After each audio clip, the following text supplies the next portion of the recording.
Hey everyone, welcome to the channel. As you know, coming to you raw and uncut. And please don't forget to subscribe, like, share, and leave a comment.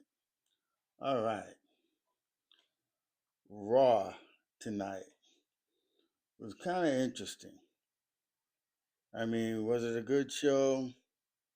I mean, it was okay. It was mediocre and stuff. There was just some things that just doesn't make any sense. It didn't make any sense. But we'll get to that as we go. Okay, this is going to be a good one. All right. We have the segment of John Cena. He's coming out and everything. This is John Cena's. Um, this is his last Raw. I think he's got only maybe 3 matches, 3 shows. I mean, this is Raw, the last Raw for John Cena. And this is how they do him. I mean, this is like crazy, you know? And he's out here thanking the crowd and everything, for being put on stage for 23 years of doing what he does best and stuff. And they just the way they're letting John Cena go out is just it's tragic. It's tragic.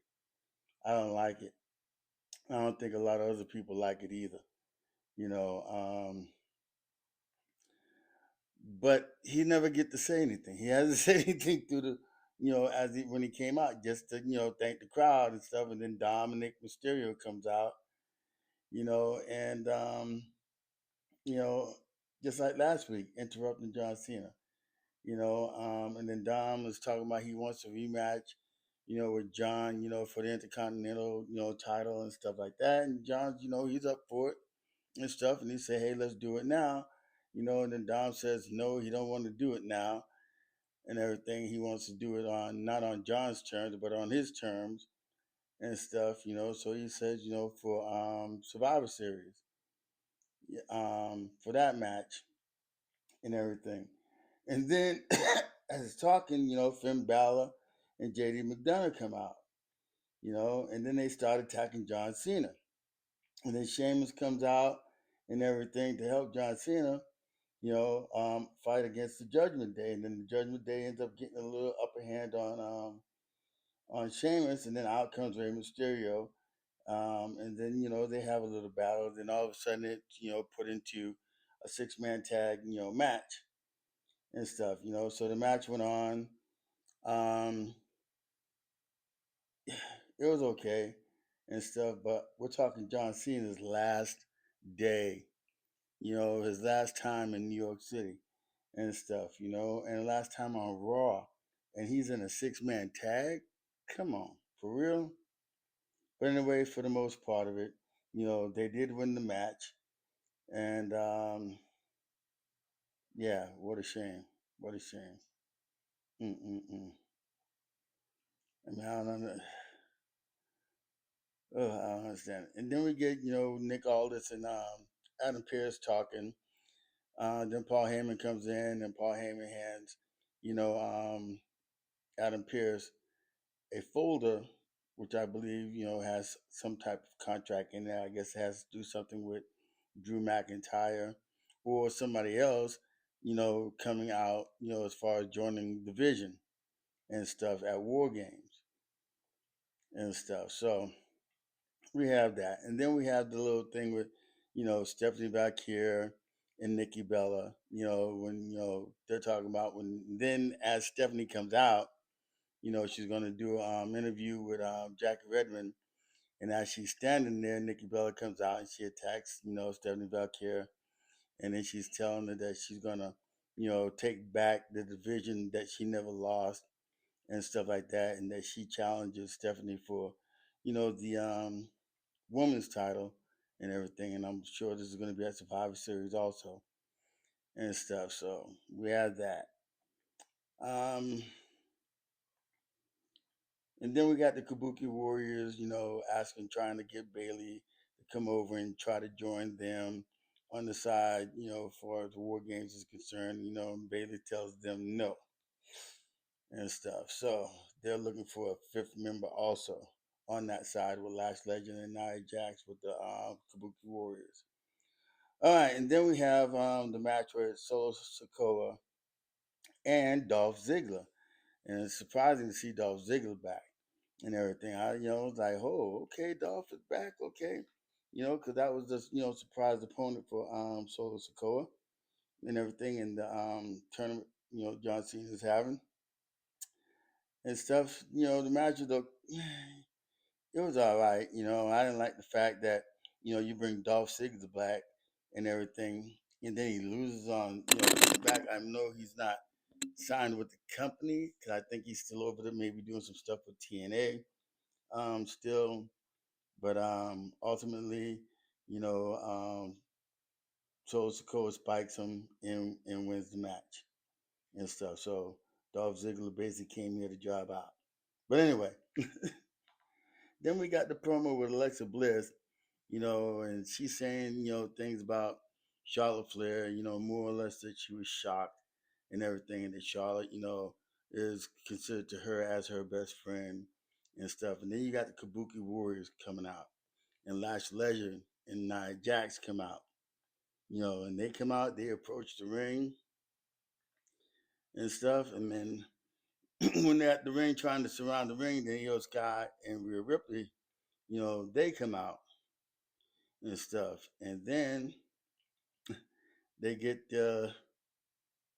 beaten up on Alexa Bliss, Io and Rhea and stuff, and then all of a sudden, out comes Charlotte Flair. She is slinging a kendo stick and she is whooping the tar out of Nia Jax and Lash Legend with it and stuff. And then as that ends and stuff, and as that beat down goes, Charlotte Flair and Alexa Bliss they hug in the ring as well as Rhea Ripley and Io Sky embrace each other. And so I guess Charlotte is back to join the group for War Games. We'll see how that ends. All righty. And then the shocker match of the night. I mean, it wasn't even a shocker because I kind of predicted this. The matches are so predictable nowadays. But anyway, Becky Lynch and Maxine DuPree. We know Becky got disqualified, and then there was a count out. Maxine saying that she's gonna go away and practice and everything, come back. So you had that kind of feel that they were gonna drop this belt on Maxine DuPree, and they did. I don't understand it. Come on. You're gonna tell me that you get a splash, you know, and then you're gonna roll Becky Lynch up and pin her just like that? Come on, for real? I mean, okay. I'm not even gonna go into it. You know how I feel. It's crazy. Maxine Dupree is now the new IC Women's Champion. Yeah, okay. All right. Then we have Gunther versus Javon Evans, which was I think was a good match. You know, I mean, I don't like the fact that Javon Evans was going against Gunther and stuff because Gunther's going to be the one to get put over. But then, like John Cena said, that he wanted new talent up, coming and everything. He want to put them on the spotlight. But if you're going to try to do that on the spotlight, put them guys like that out of NXT or how you bring them up maybe out of TNA and NXT, Javon Evans, I mean, like he would have been perfect going through. I mean, you got Camelo Hayes that is still in there and stuff. Most of the guys that are in there are older guys. They're looking at probably retiring within the next year or two. How are they going to be the ones setting, you know, um, the path or the road, to the future for WWE? I don't get it. I don't get it.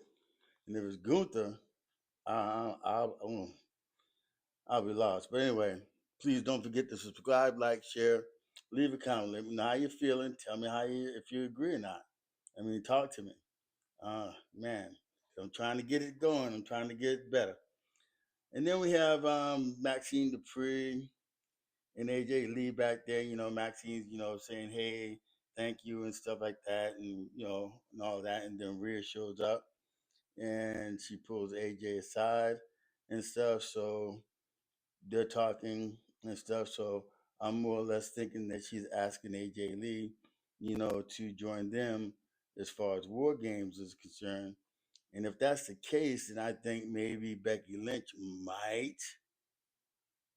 might join the Kabuki Warriors, Nia Jackson, Last Legend in that battle, but we'll see and stuff. And then we have